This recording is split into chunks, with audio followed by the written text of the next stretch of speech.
The gravel road to Blackwood Valley was less a road and more a suggestion, a faint scar winding through what felt like an ancient, forgotten world. My sensible sedan, usually a workhorse navigating the concrete arteries of the city, protested every rut and stone, rattling a symphony of discontent that mirrored my own. I gripped the steering wheel, knuckles white, a knot forming in my stomach. Not from fear, I told myself, but from the sheer inconvenience of it all. As an urban planner, I dealt in efficiency, in grid systems and logical growth.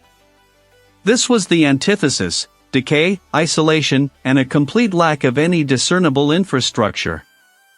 The will had been clear, delivered by a perpetually flustered solicitor, to Dean, the estate of his great-aunt, Millicent Hawthorne. A great-aunt I hadn't known existed until a few weeks ago, when news of him rather abrupt demise had reached me. No details, just a hushed implication of something sudden, something unfortunate. My initial reaction had been a shrug. Another distant relative, another estate to liquidate. Easy money, I'd thought, already mentally drafting the listing, calculating renovation costs versus demolition. Blackwood Valley, I'd assumed, was just a name on a map. A name I'd barely registered until now, driving deeper into its suffocating embrace. The trees here were different, ancient things that clawed at the sky, their branches interwoven so densely that the afternoon light struggled to penetrate, casting the valley floor in a perpetual twilight. The air grew heavy, damp and smelling of wet earth, decaying leaves, and something else, something metallic, like old pennies. The further I drove, the more the world receded. Cell service had vanished miles ago, taking with it my last tenuous link to civilization.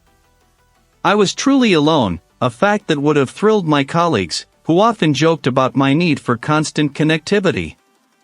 Ahead, partially obscured by a riot of overgrown rhododendrons and skeletal trees, stood the estate. It wasn't just old, it was ancient, a hulking stone beast with a sagging roof and a multitude of darkened windows that stared out like hollow eyes. Ivy, thick as a man's arm, had swallowed entire sections of the walls, giving the impression that the house was being slowly digested by the land itself. Neglect wasn't just a state here, it was an active force, relentlessly pulling everything down. I cut the engine. The sudden silence was profound, almost deafening. I could hear the wind rustling through the gnarled branches, a low, sighing sound that seemed to carry a mournful quality. Stepping out, my boots sank slightly into the damp earth, releasing a puff of musty scent. It seeped into my bones, raising the fine hairs on my arms. The front door, a heavy slab of oak studded with rusted iron, groaned open on protesting hinges. Inside, the gloom was absolute, broken only by slivers of weak light filtering through grimy windows. Dust motes danced in these shafts, little universes of neglect. The air was thick, heavy with the smell of mildew, forgotten things, and a faint, cloying sweetness I couldn't quite place. My footsteps echoed loudly on the bare floorboards as I ventured deeper, my hand instinctively reaching for the flashlight I'd packed. My plan was simple: quick assessment, call a local realtor, get out.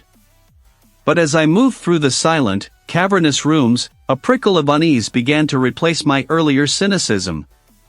The house felt less like an empty shell and more like a sleeping entity, its breath held, waiting. I found the kitchen, surprisingly intact but still coated in a layer of grime. Then the drawing room, with its faded tapestries and a grand piano that looked like a prop from a forgotten horror film.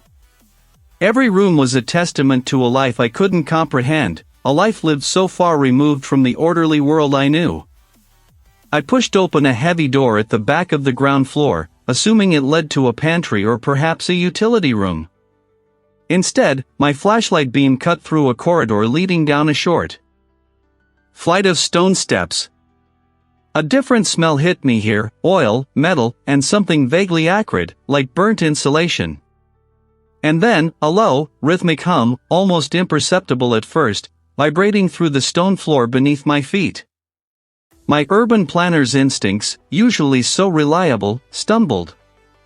This wasn't right. This didn't fit the narrative of a decaying, forgotten estate. Cautiously, I descended the steps. The hum grew louder, a steady thrumming that felt industrial, out of place. The corridor opened into a large, unexpected space.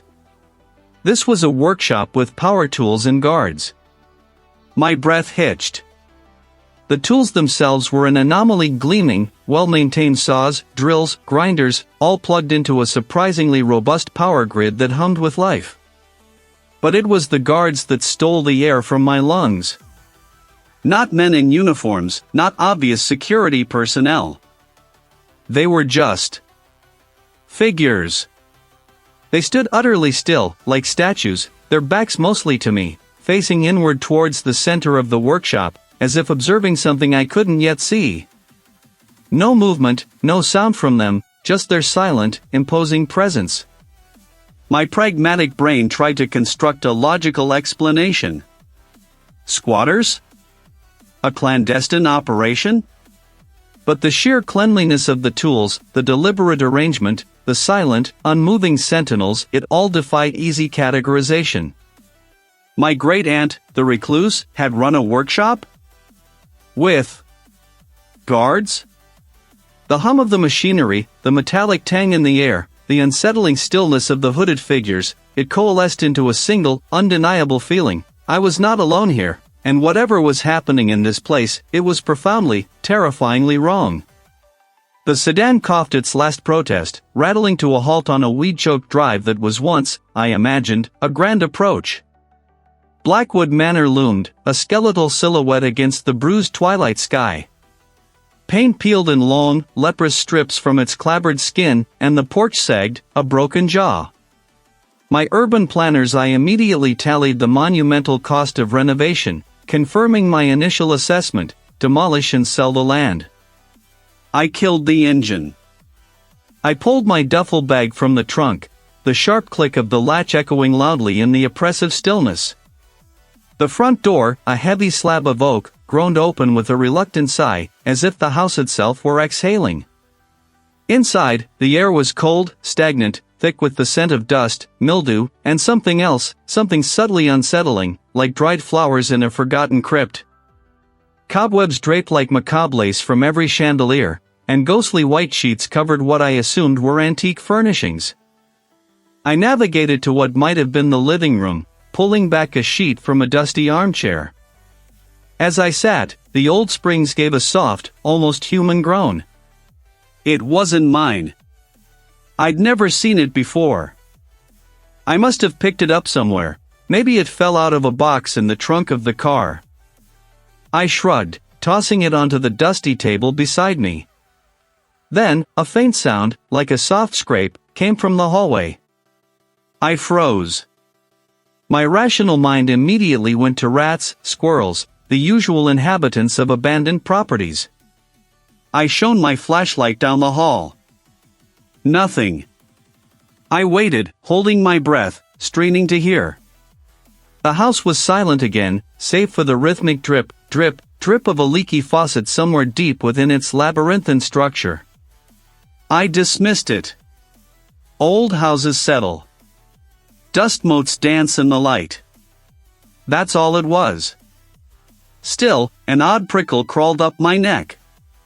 The next morning, after a restless night on a lumpy, dust-covered mattress, I decided to do a proper survey of the grounds. The estate was vast, sprawling into overgrown fields and woods. Further on, almost hidden by a copse of ancient, gnarled oaks, I stumbled upon it, a substantial, corrugated metal structure. The workshop with power tools and guards. It stood in stark contrast to the surrounding decay. While the manor was crumbling, this building looked almost active.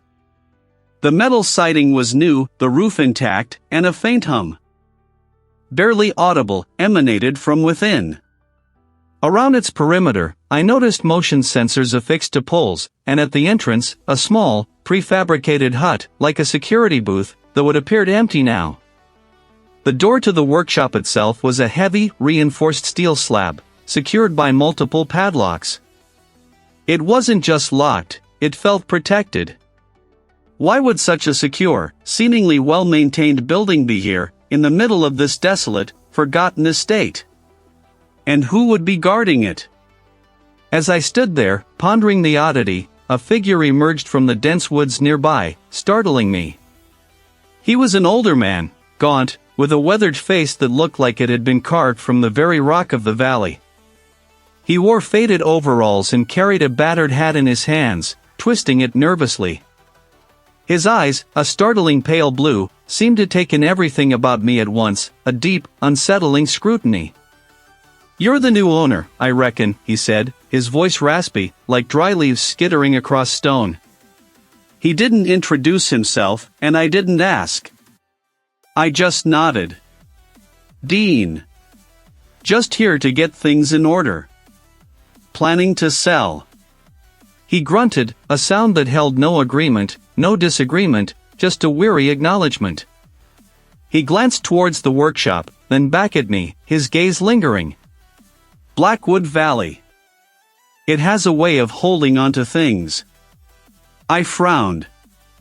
"Meaning what? Property values?" I tried for a light tone, but it fell flat in the heavy air. He shook his head slowly, his pale eyes losing their focus, staring past me into the trees. "No. Not property. Other things. Older things. My grandfather, he used to say the valley has a hunger. And it always gets fed." I shifted my weight, suddenly uncomfortable. "Look, I appreciate the local color, but I'm a city guy. I deal in zoning laws and market trends, not hunger." I gave a dismissive wave. "Superstition, old wives' tales. This place is just old, neglected. That's all." His gaze sharpened, fixing on me again. "Neglected, aye, but not forgotten. There are things here, Dean, that don't like to be disturbed. Things that remember. Best you just do what you came to do, and leave." His words, meant as a warning, just struck me as the ramblings of an isolated old man.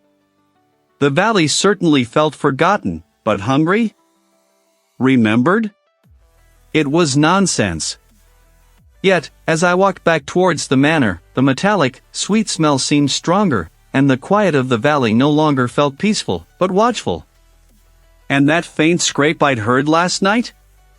It echoed in my mind, no longer easily dismissed as just an old house settling. The caretaker's words hung in the air, a sour aftertaste to the already stale atmosphere of the estate. "Don't go digging where you shouldn't." He'd said it with a look that managed to be both pitying and menacing. Then pointed a gnarled finger toward the workshop with power tools and guards before turning and shuffling away, leaving me alone with the growing shadows. I watched him go, then shook my head. Superstitious nonsense. This whole valley reeked of it. My purpose here was clear: get the estate appraised, sold, and get out. I wasn't here to play detective in some backwoods ghost story. Yet, the old man's warning, combined with the unsettling quiet that had settled over the house since my arrival, had lodged itself in a corner of my mind. That night, the house seemed to breathe around me. I tried to ignore it, tried to focus on the real estate listings I'd pulled up on my laptop, but every creak of the ancient timbers, every gust of wind rattling a loose pane, felt amplified. The silence between those sounds wasn't empty, it felt watchful, heavy. I heard a faint scratching, like claws on wood, from somewhere directly above my head. A mouse, I told myself, a particularly industrious mouse. But it was too rhythmic, too deliberate, almost like someone lightly tapping a fingernail. I paused, scanning the dim corridor. Nothing. Just the familiar peeling wallpaper and the faint smell of dust and damp. I pulled my sweater tighter, my breath fogging slightly in front of me. Even though the rest of the house felt merely cool, not freezing. It dissipated as I reached the kitchen, leaving me feeling foolish and strangely exposed. The next morning, the phenomena intensified. I was in the library, a vast, seldom-used room filled with crumbling leather-bound books and the scent of mildew, trying to find anything that might hint at the estate's history. The air was thick and still. I was pulling a heavy tome from a high shelf when I heard it, a distinct thump from the room across the hall, the one I'd locked the previous evening. I froze, the book clutched in my hand. It sounded like something heavy had fallen. I knew I hadn't left anything precarious in there.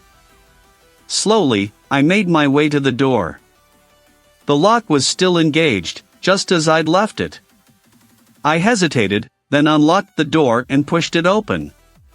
The room was a mess of antique furniture draped in white sheets. Nothing seemed disturbed.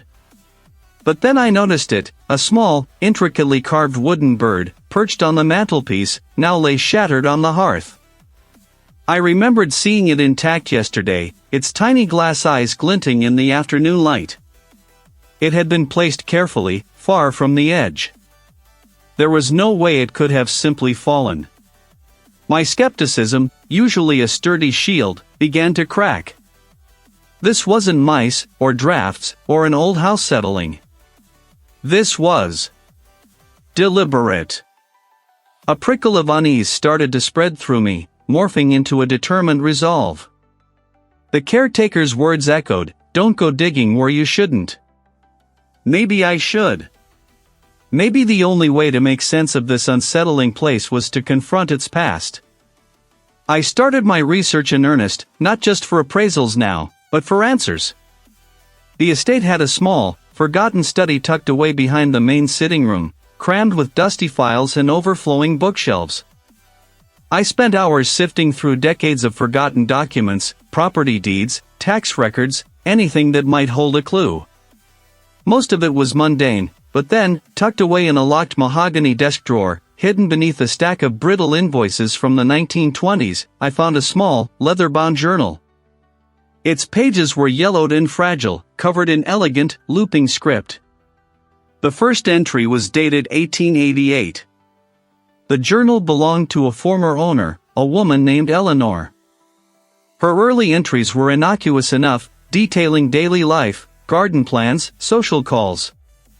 But as I flipped through the years, the tone shifted. Then came the more disturbing entries. Another one gone. The young stable hand vanished from his bed. No trace. The constable called it a flight of fancy, but I know better. I felt it, the emptiness in the air where he once was.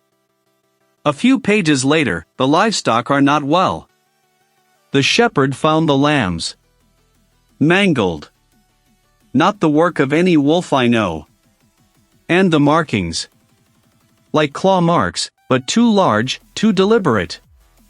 The old farmer muttered about the hunger of the land. What madness is this? The journal didn't provide clear answers, but it painted a picture of recurring disappearances and inexplicable misfortunes tied directly to the estate.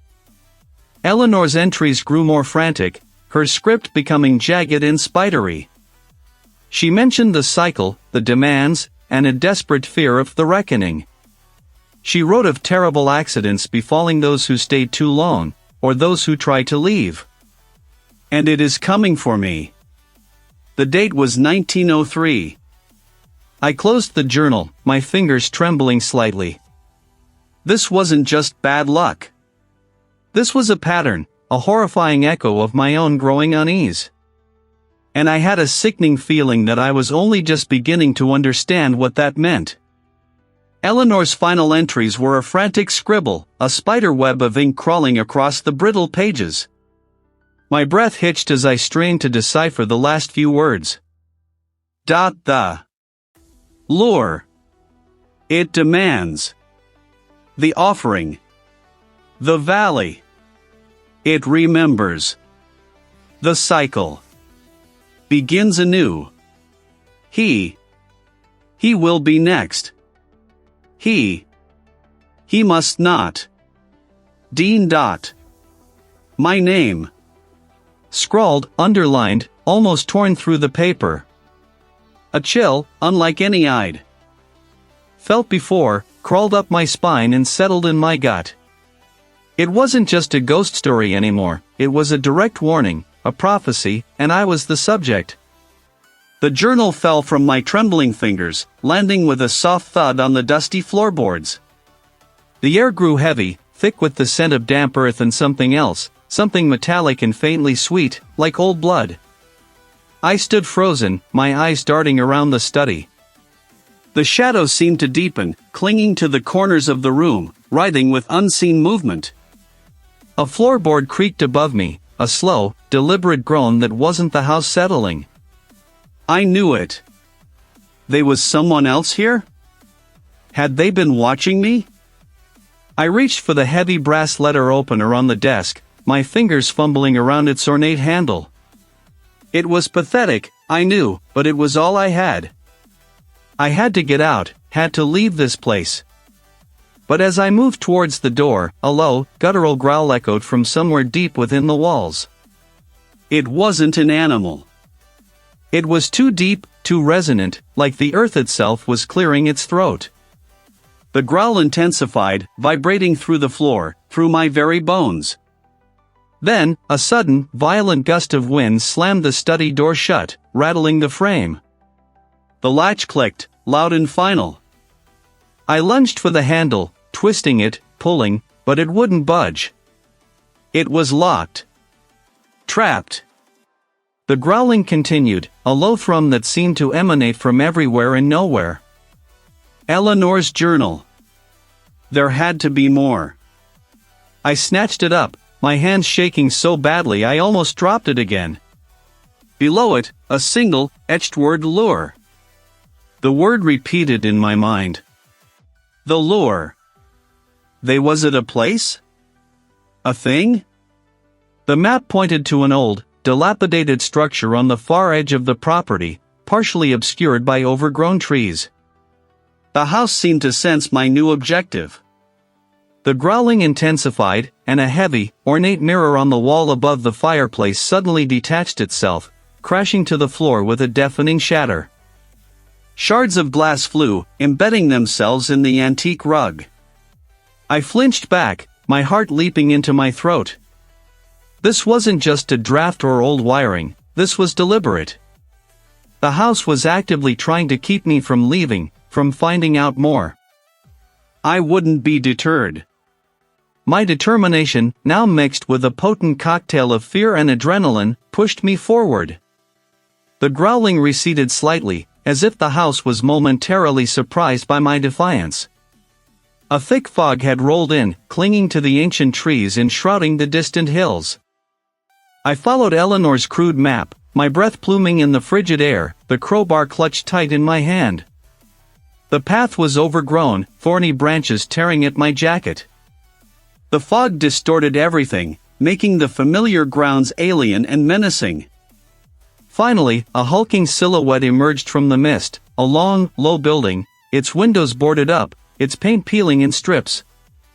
This was it. The workshop with power tools and guards.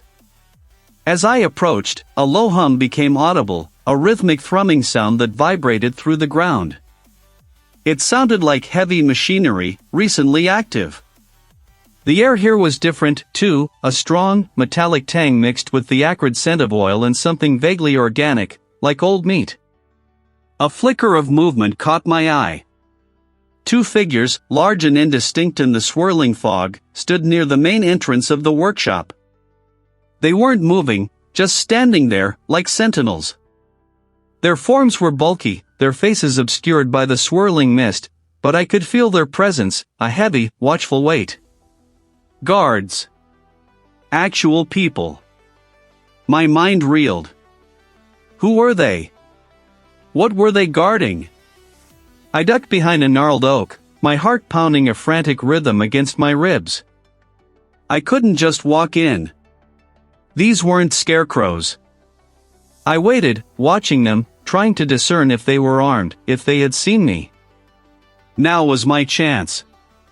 I crept forward, my boots crunching softly on the gravel path.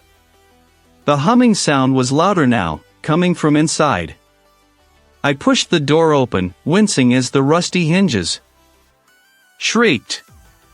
The air was thick with the smell of sawdust, oil, and that unsettling organic odor. Workbenches lined the walls, covered with an array of power tools, drills, saws, grinders, all neatly arranged, some still bearing faint traces of what looked like dried mud or rust. But it wasn't the tools that drew my eye. In the center of the room, under the solitary bulb, stood a large, rough-hewn wooden structure. It was vaguely humanoid, but twisted, elongated, with crude, unsettling limbs. Around its base, laid out in a precise circle, were various objects, small, rusted metal pieces, dried roots, strange feathers. A collection of what I immediately recognized as old family heirlooms, a locket I remembered from an old photograph of Eleanor, a tarnished silver ring, a small, intricate pocket watch. This was the lure. And then I saw the final piece, the horrifying, undeniable proof. It was a picture of a young man, smiling. A man I knew. My great-uncle. The last victim. Below the photograph, etched into the wood with a sharp, precise hand, were rows of names and dates. And at the very bottom, a blank space. The organic smell intensified, becoming cloying, suffocating. A sharp clang echoed from outside the workshop. I spun around, but it was already too late. I was trapped. And the lure, I now understood, was not just a ritual object. A presence. A cold, ancient presence unfurled itself, pressing in on me like an invisible weight. The air thickened, becoming difficult to draw into my lungs. The cloying, organic scent intensified, a sweet rot that coated my tongue. This wasn't just an old, forgotten idol. This was something awake, something hungry. Every instinct screamed to run, to get away from the suffocating presence that seemed to swell, filling the small room until it pressed against my very skin. I stumbled backward, my hand fumbling for the doorframe, my eyes fixed on the grotesque figure that now seemed to pulse with a faint, internal luminescence. Its carved eyes, once merely unsettling, now felt like they were watching me, tracking my every terrified movement. I didn't stop to think, didn't try to reason. I just ran, my feet pounding on the warped floorboards, heading for the front door, for fresh air, for escape from this decaying nightmare. My dash was cut short. They didn't speak, didn't make a sound. They simply stood in my path, solid and unyielding. I skidded to a halt, my chest heaving. "Hey! Get out of my way!" I demanded, my voice cracking with a fear I couldn't hide. My heart hammered, a frantic drum against my ribs. They didn't move. Their gazes were flat, devoid of emotion, fixed on me. One of them, taller than the other, gestured with a tilt of his head. Not towards the exit, but deeper into the estate. My stomach clenched. They weren't letting me leave. I was trapped. They didn't physically grab me, but their presence was enough. Their silent, unwavering stance communicated a threat more potent than any shouted command. I was one man against two, and they radiated a quiet menace that suggested they were very good at what they did.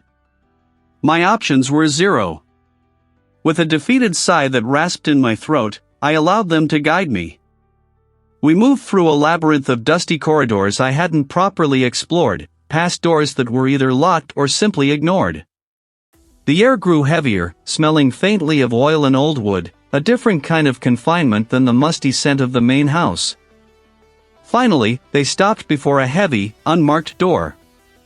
One of them produced a key from his pocket, a large old-fashioned brass key, and turned it in the lock. He pushed the door open, revealing a large, utilitarian space. This was the workshop with power tools and guards. The room was vast and dimly lit by a few bare bulbs hanging from the high ceiling.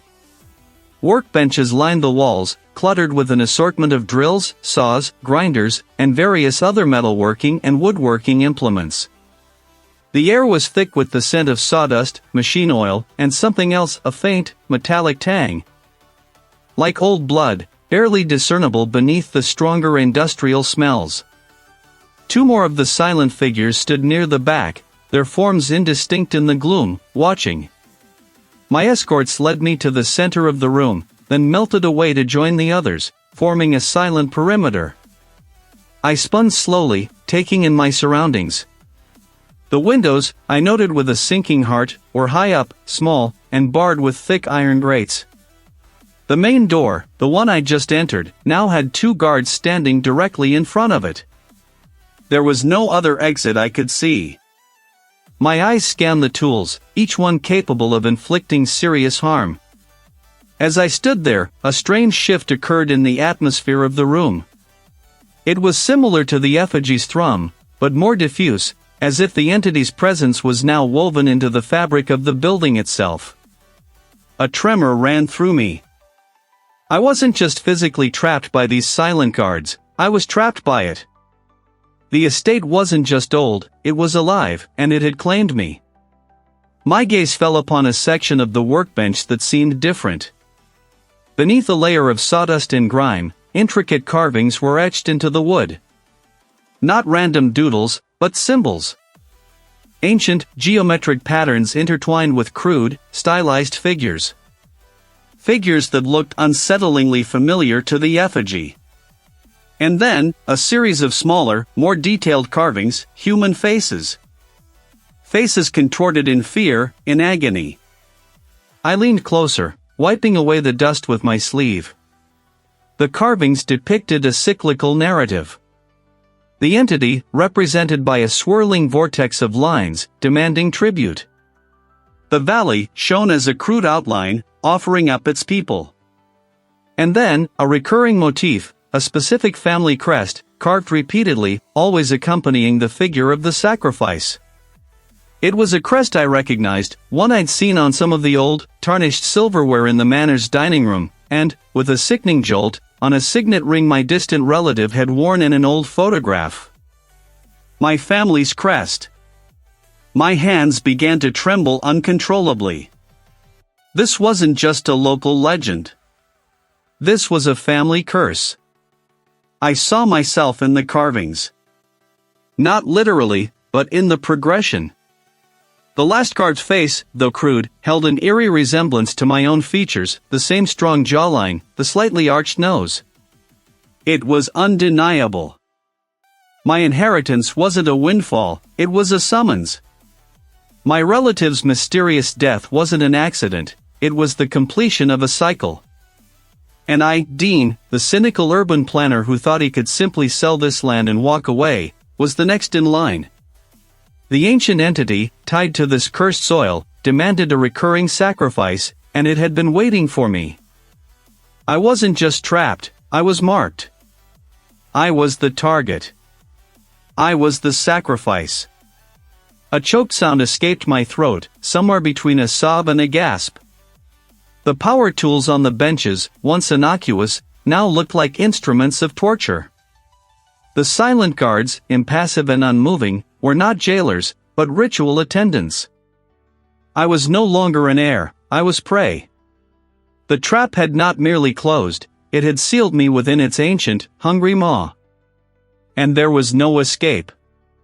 The low, guttural thrum that had resonated in my bones a moment ago intensified, twisting my gut into a cold knot. It wasn't just a sound anymore, it was a physical force, pressing in from all sides, making the air thick and heavy. I choked on it, a dry, rasping gasp that did nothing to fill my lungs. My vision blurred at the edges, the room tilting, the very floor beneath my feet feeling like it was trying to pitch me into an unseen abyss. This was it. This was the thing. It had finally woken up, or perhaps, it had always been awake, just stirring now, fully aware of me. Fear, raw and primal, clotted my throat, but beneath it, a strange, desperate resolve began to harden. I wasn't going to be another name on a centuries-old list. I wasn't going to let this entity simply take me. Not without a fight. My hands trembled, not from weakness, but from a surge of adrenaline that made my teeth ache. I needed to understand. I needed a weapon, a shield, something. My mind raced, skipping through the past weeks like a broken film reel. The old man's cryptic warnings, the strange markings in the house, the dusty, forgotten library. The estate itself was a tomb of forgotten knowledge, and if this thing was ancient, there had to be records of how others had tried to resist it. Each step felt like wading through thick mud. It was trying to get inside my head, I realized, trying to chip away at my resolve. I ignored it, or tried to. My fingers, still shaking, fumbled for the light switch. Dust motes danced in the anemic glow. The shelves loomed, packed with leather-bound volumes, their spines cracked and faded. I started pulling them down, one after another, not caring about the order. Histories, philosophies, natural sciences, most of it utterly useless. My head throbbed. Then, tucked away behind a row of obscure botanical texts, I found it. It had no title, no author. Inside, the pages were filled with cramped, spidery handwriting, not English, but some archaic script I didn't recognize. My heart sank. Was this it? A dead end? But then, tucked into the back, was a folded sheaf of brittle, yellowed papers. These were in English, though the language was archaic, almost poetic. I unfolded them carefully, the paper threatening to crumble in my hands. Not blood alone, but despair, and the shattering of the mind. It feeds on the loss of all hope, a feast for the ancient hunger. To resist is to invite true torment. Not to destroy, for it cannot be destroyed, but to chain it, to make it sleep again. The root of the earth, the iron of the forge, the salt of the tears. These are the ancient wards. The effigy is its tether, its anchor to this realm. Sever the tether, and it may retreat, but only for a time. That humming, vibrating thing that felt like it was woven into the fabric of the valley. It wasn't just a symbol, it was a conduit. A weakness. A target. The whisper in my head sharpened, a sudden, piercing shriek that made me drop the papers. I clapped my hands over my ears, squeezing my eyes shut, but the sound was inside me, rattling my teeth, vibrating behind my eyeballs. It felt like my skull was going to split open. The entity was fighting back, trying to break my concentration, trying to drive me mad. I forced my eyes open, gasping for air, the papers clutched in my trembling hand. Iron. Salt. The root of the earth. Vague, but a starting point, and the effigy. And I needed tools. My gaze snapped to the corner of the estate map I'd seen earlier. The old workshop. If I was going to sever a tether, I'd need more than my bare hands. Each creak of the floorboards sounded like a mocking laugh. I burst out of the back door, into the biting night air. The moon, a sliver of white bone, offered little light, but I knew the way. The workshop was a detached building, further down a winding, overgrown path. I flipped the main breaker. With a groan, a few bare bulbs flickered on, casting stark pools of light across workbenches cluttered with tools.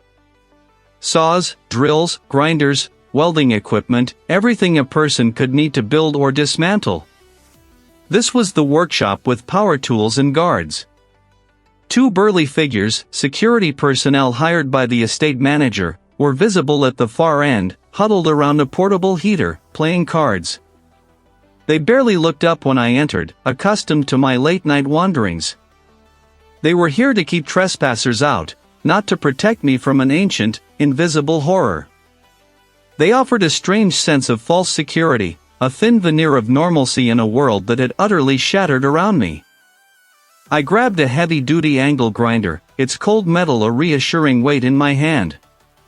Next, a spool of thick, industrial-grade wire. For the root of the earth, I could only guess at what the old text meant, but I remembered the iron filings I'd seen in a jar in the shed. For the salt, I'd have to raid the kitchen. The entity's presence here was different. but I wasn't trying to destroy it. I was trying to bind it. To buy myself time. My hands, though still trembling, moved with a newfound purpose. The grinding wheel spun to life with a shriek, sending sparks showering across the concrete floor. The guards glanced over, then shrugged, returning to their game. They had no idea. No idea what I was preparing for. No idea what I was up against, but I did. And for the first time since this nightmare began, I had a plan. A desperate, terrifying plan. And I was going to see it through. The piercing shriek in my head didn't fade, it fractured, echoing, 1,000 tiny needles scraping across the inside of my skull. My hands trembled, the papers scattering across the dusty floorboards. Sever the tether. The whisper, now a desperate command, clawed at my mind. It was all a conduit. The valley, the estate, the strange reverence of the locals, it all fed into that humming, vibrating effigy. It wasn't just a symbol, it was the anchor, the umbilical cord. And now, the entity was pulling. A cold dread, unlike anything I'd felt before, settled deep in my bones. This wasn't just fear, it was a primal understanding that the game had changed. The air in the study thickened, growing heavy and still, as if the very atmosphere held its breath. The faint, metallic scent of ozone mingled with the familiar must of old wood and dust, growing stronger, sharper. Through the window, the valley seemed to ripple, the distant trees blurring at their edges, like a badly rendered image on a flickering screen. The final phase wasn't coming, it was already here. I had to act.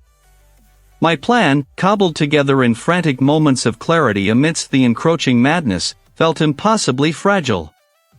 But it was all I had. Destroy the effigy. Cut the connection, but how? What would it take? I needed something more than my bare hands, more than a simple axe. I needed power, precision. My mind raced, skipping over possibilities, discarding them until one stark image solidified, the old workshop with power tools and guards on the far edge of the estate. It was a derelict building, long unused, but I remembered seeing a generator, heavy-duty saws, grinders, the kind of equipment an estate like this would have for maintenance, or for other purposes. They wouldn't just let me walk in. I grabbed the heaviest flashlight I could find, its beam a weak comfort against the encroaching gloom. The estate itself seemed to groan around me, the old timbers settling with sounds like sighs. Stepping out of the main house, the familiar landscape of the valley had transformed. The fog, a constant companion in this forgotten place, now rolled in thick, viscous waves, obscuring everything beyond a few feet. It wasn't just mist, it felt alive, a suffocating presence pressing in from all sides. The faint, rhythmic thrumming I'd come to associate with the entity pulsed beneath my feet, growing in intensity, a deep, resonant hum that vibrated up through the very earth. It was the adrenaline, a desperate surge of fight or flight that had finally tipped over into fight. I gripped the flashlight tighter, its beam cutting a wavering path through the swirling vapor. The path to the workshop was overgrown, winding through what used to be gardens, now just tangled wilderness. Every snap of a twig under my boot sounded like a gunshot. Every rustle in the unseen bushes felt like a predator stalking. My name, Dean, drawn out, distorted, like a sound played backwards. They were trying to lure me, to disorient me, to make me doubt my senses. But I pushed through, my determination hardening with every step. Finally, the workshop loomed out of the fog, a blocky silhouette against the barely visible, bruised sky. As I neared the entrance, figures began to coalesce from the thick mist. Not moving, just standing, silent sentinels. The locals.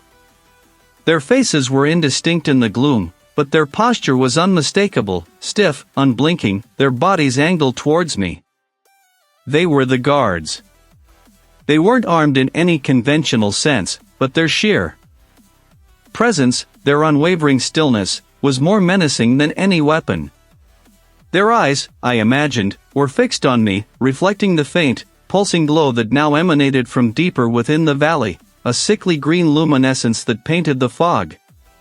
There was no response, no flicker of acknowledgement.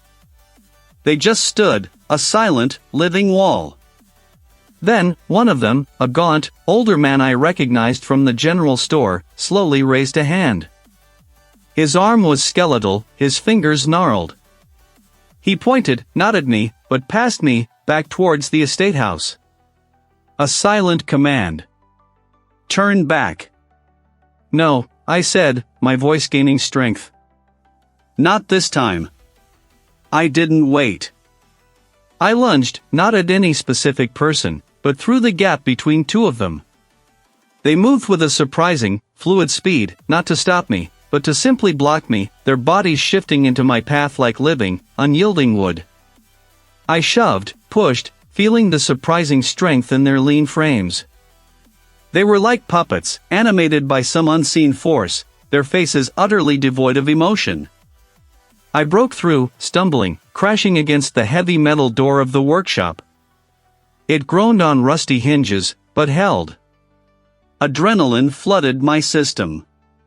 Inside, the air was thick with the scent of rust and old oil. And in the center, resting on a heavy-duty hoist, was the effigy. It wasn't where I expected it to be. I had thought it would be hidden, buried. Instead, it was here, in plain sight, almost as if it had been brought here, prepared. But now, it wasn't just humming. It was breathing. A slow, deep intake and release, like a monstrous lung. As my light swept over it, I saw it.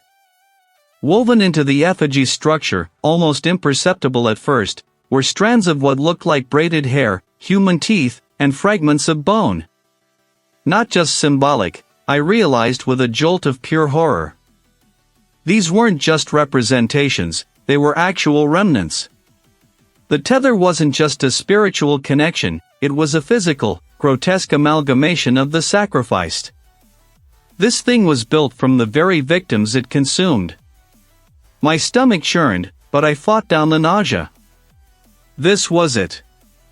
The source. The heart of the ritual. I scanned the workshop, my eyes darting over the power tools. A heavy-duty angle grinder, its disc glinting dully in the light, sat on a workbench nearby. Perfect. The humming of the effigy intensified, a high-pitched whine now joining the low thrum. It wasn't breathing, it was screaming. A silent scream that ripped through my mind, a chorus of agony and rage. The lights in the workshop flickered, the single bare bulb above me struggling against an unseen drain on its power. The air crackled with a malevolent energy, making the hairs on my arms stand on end. I grabbed the grinder, its weight reassuring in my hands. The power cable was thick, industrial. I found the socket, plugged it in. The machine roared to life, a high-pitched shriek of metal on metal that momentarily drowned out the entity's silent assault on my mind. Behind me, the workshop door creaked open further. The guards, their faces still impassive, began to slowly shuffle inside, their eyes now fixed on the effigy, then on me. They weren't just protecting it, they were drawn to it, compelled by it. They were part of it. This was the confrontation. This was my deepest fear, made manifest. Not just the entity, but the complicity, the endless cycle. My hands were steady. My resolve was iron. The ritual had begun, but not the one it intended. I didn't wait. I shoved, pushed, feeling the surprising strength in the limbs that now pressed against me, hands firm on my shoulders, guiding me, not restraining, but directing. My feet scraped on the rough floorboards as I fought for purchase, but it was like trying to argue with a river current. There was no aggression, no violence in their movements, just an inexorable, terrifying purpose. They herded me through a low, narrow doorway, the air instantly changing from the musty chill of the old house to a sharper, more industrial tang. I stumbled, nearly falling, into a space that smelled of old oil, cut wood, and something metallic, like stale blood mixed with iron filings. This was the workshop with power tools and guards. The room was larger than I expected, lit by a single, bare bulb hanging from the high ceiling, casting stark, dancing shadows across the walls. A long workbench dominated one side, cluttered with an array of devices that made my stomach clench. There was a drill press, its heavy head poised like a predator, and a bandsaw, its serrated blade a silent, gleaming promise. Tools I couldn't even name lay scattered, glinting dully under the weak light, clamps, chisels, files, all with a menacing potential. Dust motes swam on the light beam, thick and lazy, like indifferent spectators. It was like they were looking into me, not at me. Not one of the silent guards, but the older man I'd seen before, the one who had watched me with such intensity. He wasn't tall, but he carried himself with an authority that dwarfed the others. He picked up a small, intricately carved wooden box from the bench, its surface worn smooth with age. "Dean," he said, his voice a low rumble that seemed to vibrate in the very floorboards. It was the first time I'd heard my name spoken in this valley with anything other than a polite, distant tone. "Chosen for what?" The words were simple, yet they carried the weight of centuries. I tried to speak, but my throat was suddenly dry, constricted. He opened the box.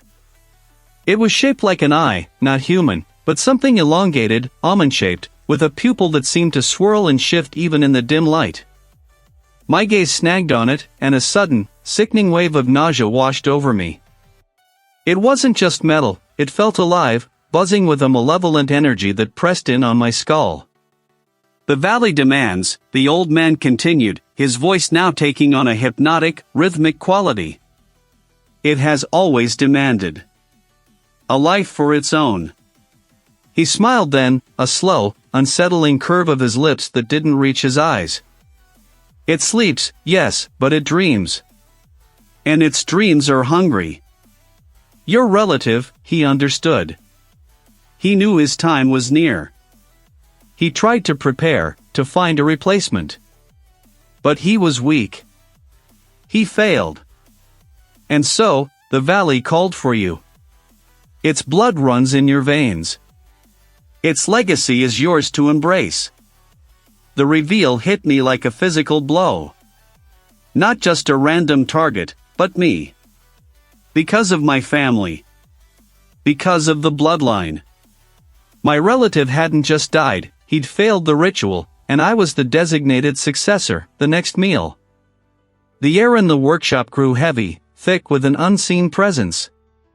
The power tools on the bench began to subtly shift, to tremble, as if stirred by an invisible force. The blades of the bandsaw, the drill bit, caught the light and seemed to pulse with an inner glow. The old man stepped closer, the amulet still in his hand, its swirling eye fixed on me. "The entity does not merely consume a body, Dean. It consumes the will. The essence. It needs a mind vibrant with life, a spirit strong enough to sustain its awakening. Your fear, your defiance. These are a feast." He lifted the amulet towards me, and a terrifying image flashed in my mind, not a memory, but an impression, a vision forced into my consciousness. They weren't just dying, they were becoming part of something unspeakable, their consciousness assimilated, their very being fueling an unending, horrific existence. Become one with the valley, willingly. Allow your spirit to merge, to strengthen the entity, to bring peace to this land for another cycle. Your sacrifice will be honored or resist. And the valley will take what it needs, piece by piece, until nothing but an empty husk remains. He gestured towards the workbench, specifically to the drill press. My eyes widened in horror. The choice wasn't between life and death, it was between a willing, terrifying absorption, or a slow, agonizing dissolution. Both were death. Both were sacrifice. But one promised a kind of twisted, eternal torment, while the other. I looked at the amulet, then at the drill press, then at the silent, watchful guards. My heart hammered, not with fear alone, but with a sudden, furious surge of defiance. Peace? He called this peace? This cycle of blood and stolen souls? No. Never. If I was to be a sacrifice, it would be on my own terms. My gaze swept across the tools again. The bandsaw, the grinder, the heavy-duty clamps. These were instruments of creation, yes, but also of destruction. If the entity needed a strong will, a vibrant spirit, then I would give it something it couldn't digest. I would give it a fight. The old man's smile widened, as if he could read my thoughts. The hum in the room intensified, vibrating through my teeth.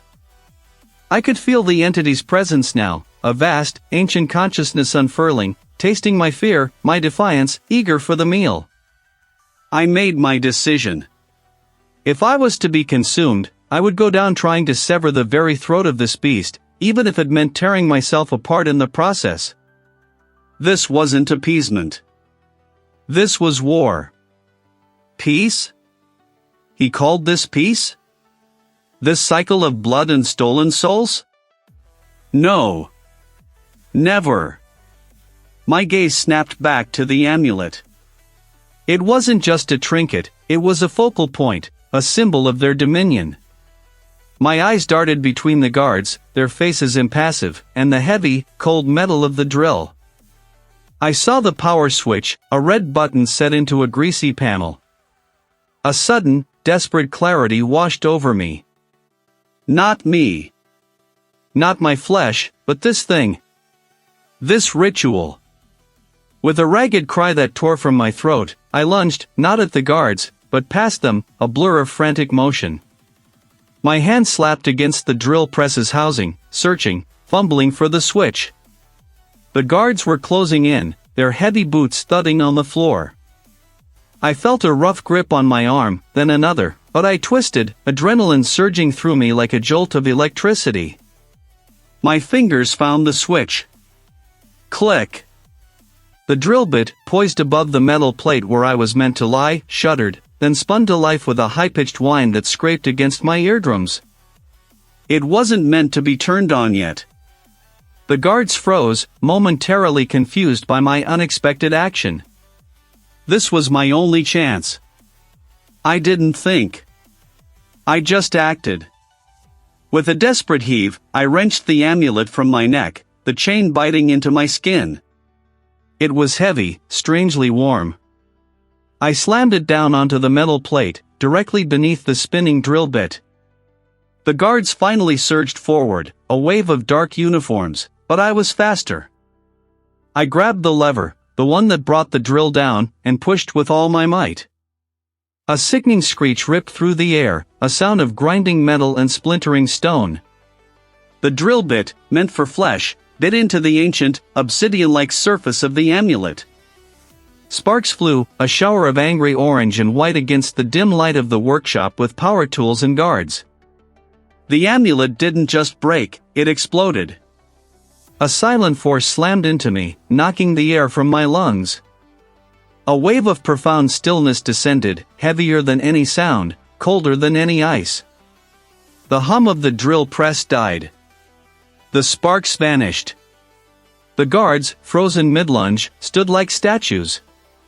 Their eyes, once so watchful, were now vacant, dull. They were just men again, or husks of men, empty vessels. I lay there, gasping, the metallic tang of fear and something else, ozone? Thick in my mouth. My ears rang with the ghost of the screech, my eyes burned from the flash. The workshop with power tools and guards was utterly, terrifyingly silent. I pushed myself up, my limbs trembling. A faint, acrid smell, like burnt earth and old blood, lingered. I stared at the guards. They didn't move. They just stood there, unseeing, unhearing. Their faces were slack, devoid of any purpose. The entity's grip on them had simply vanished. My heart still hammered, but it was a frantic, irregular beat, not the steady thrum of defiance. I had done it. I had broken the cycle, at least for now. The silence wasn't peaceful, it was watchful. I stumbled out of the workshop with power tools and guards, the heavy door groaning shut behind me. The cool night air hit my face, but it offered no comfort. I didn't want to go back inside, but where else was there? I walked, or rather, drifted, through the familiar rooms, each one echoing with the memory of what I had just faced. The antique furniture, the dusty curtains, the portraits of forgotten ancestors, they all seemed to watch me with knowing eyes. The air was still, unnaturally so. No creaks, no groans from the old house. I found myself in the library, drawn to the old books, the very sources of the horrifying knowledge I had unearthed. I ran my fingers over the spines, the worn leather cool beneath my touch. The immediate threat was gone, yes. The entity had receded. But what had I truly accomplished? I pulled down one of the oldest tomes, its pages brittle and yellowed. It spoke of the heart of the valley, not a physical location, but a confluence of ancient power and anchor. The amulet, I now realized, was merely a key, a conduit to that anchor, a way to channel its hunger. By destroying it, I hadn't killed the entity, I had merely severed its immediate connection, disrupted its ability to feed. It wasn't gone. It was just dormant. Like a predator sated, but only temporarily. It still resided here, deep within the earth, woven into the very fabric of this forgotten place. The cycle hadn't been broken, it had only been paused. I was the one who had woken it, and now I was the one who would have to live with its silent, watchful presence. The true cost. I had survived, but I was no longer just Dean, the cynical urban planner. I was a man who had faced something ancient and malevolent, something that defied all logic and reason. My mind felt stretched, thin, like a membrane about to tear. The moon, now higher, cast a pale, sickly glow. It was quiet, yes. But it was the quiet of a tomb, the quiet of a trap reset, waiting for its next victim. The scars weren't physical, but they were etched onto my soul, a permanent reminder of the horror I had glimpsed. I was free, but I was not whole. And the valley, it was not peaceful. It was simply waiting. The high-pitched whine of the drill bit was the last thing I properly heard. After that, it was a blur of adrenaline, a cacophony of shouts, the thud of bodies, and the frantic scrabble of my own escape. I didn't know how I did it, honestly. One moment, I was staring down the maw of that metal monstrosity, the next, I was running, stumbling, feeling the cold night air tear through my lungs as I fled the workshop with power tools and guards, leaving the valley and everything in it behind. My mind, thankfully, had blanked out most of the details of that desperate flight. I only remembered the overwhelming, irrational urge to put as much distance as possible between myself and that place. It had been 3 years. 3 years of trying to forget. 3 years of trying to rebuild a life that felt like a house of cards, constantly threatening to collapse. I moved to a city on the opposite coast, a sprawling metropolis of steel and glass that felt utterly alien to the ancient, earthbound dread of the valley. I found a new position as an urban planner, drafting blueprints for high-rises and park renovations, anything that felt modern, structured, and utterly devoid of the creeping moss and damp earth that clung to my memories. My apartment was minimalist, sterile. White walls, polished concrete floors, not a single antique or piece of wood that could harbor secrets. I ate bland food, listened to generic pop music, and avoided eye contact with my colleagues. They saw a quiet, competent man, perhaps a little intense, but nothing more. Sleep was a battlefield. The dreams were less frequent now, but when they came, they were vivid, brutal. Not of the entity itself, I still couldn't properly visualize it, my mind mercifully shielding me from that ultimate horror, but of the valley. I'd wake up drenched in sweat, my throat tight, the phantom taste of iron on my tongue. I had tried to rationalize it all away. Mass hysteria, a cult, a deranged family history. anything but the truth. I had even sought out a therapist, a kind, older man who listened patiently to my carefully curated, sanitized version of events. He prescribed medication, offered coping strategies, and assured me that time would heal. Time was a liar. One afternoon, I was hunched over a new proposal, designing a public plaza. The design called for a central mosaic, a geometric pattern to break up the monotony of the paving stones. I sketched absent-mindedly, my pen moving with a familiar ease. Then I stopped. My breath hitched. The pattern. It wasn't conscious. My hand had simply drawn it. A series of interlocking triangles, spiraling inward, culminating in a central, jagged point. The same pattern I had seen carved into the stones of the valley, etched into the ancient wooden beams of the estate, even subtly woven into the fabric of the tapestry that hung in the main hall. The symbol. The one that marked the places of sacrifice, the conduits, the targets. I stared at the sketch, my fingers stiff. It was just a pattern, I told myself. A common geometric motif. My subconscious, perhaps, recalling something from a book, a piece of art, but I knew. I crumpled the paper, my movements jerky. I threw it into the waste bin, then walked away, trying to shake the image from my mind. For weeks, I avoided anything geometric, anything triangular. I took long detours to avoid construction sites, where girders formed sharp angles against the sky. I even stopped sketching, fearing what my hand might produce unbidden. Then came the sound. It was faint at first, easily dismissed as the city's constant hum. A low, resonant thrum, like a giant, distant bell vibrating, or perhaps the deep bass of a subwoofer from a neighboring apartment. But it wasn't rhythmic. It was irregular, a slow, deliberate pulse that seemed to originate from nowhere and everywhere at once. It only happened when I was alone, usually late at night, in the quietest hours. I would lie in bed, rigid, listening. It wasn't a sound in my apartment. It was a sound through my apartment. A resonance that permeated the concrete, vibrated through the glass, settled deep in my bones. It felt ancient. Patient. I started seeing the pattern again, everywhere.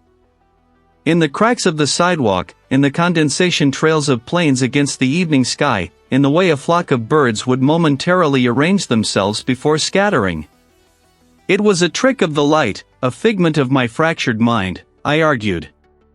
One morning, shaving, I noticed it. A faint mark on my left forearm, just above the wrist.